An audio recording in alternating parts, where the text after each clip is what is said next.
Sir जी मुझे गोदाम में मसला आ रहा है, उसका कोई हल मुझे करके दे। देखिए मेरे पास गॉडी टायर भी डेली आ रहा है, एमसी टायर भी आ रहा है, यूएलटी टायर, रिक्शा टायर का ब्लैक पार्ट्स आ रहा है, अदर के रिम, शॉक और अदर पार्ट्स सारे आ रहे हैं। तकरीबन ये सारे मिला के 8 से 7-8 मसले डेली के बन जाते हैं।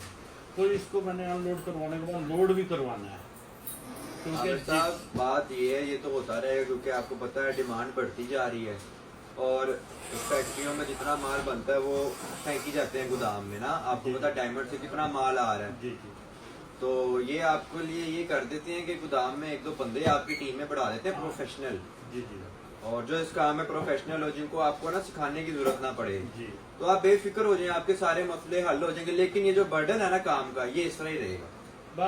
1-2 बंदे और आ जाएंगे ना तो मेरे लिए थोड़ी सी आसानी हो जाएगी, क्योंकि देखिए 2 लड़के मैं अनलोडिंग पे लगा दूंगा, इधर मैं अपना दूसरा काम साथ साथ मैनेज करता जाऊंगा कि मैं लोडिंग वाले साइड पे भी आ जाऊंगा। इस तरह मुझे ये प्रॉब्लम आती है, पहले मैं अनलोड करवाता हूँ वर्कर कम होने की वजह से, फिर उसके बाद मैं अपना बुकिंग की तरफ आता हूँ। चलिए ठीक है, इंशाल्लाह आपकी परेशानी जल्दी दूर करते हैं। Thank you sir.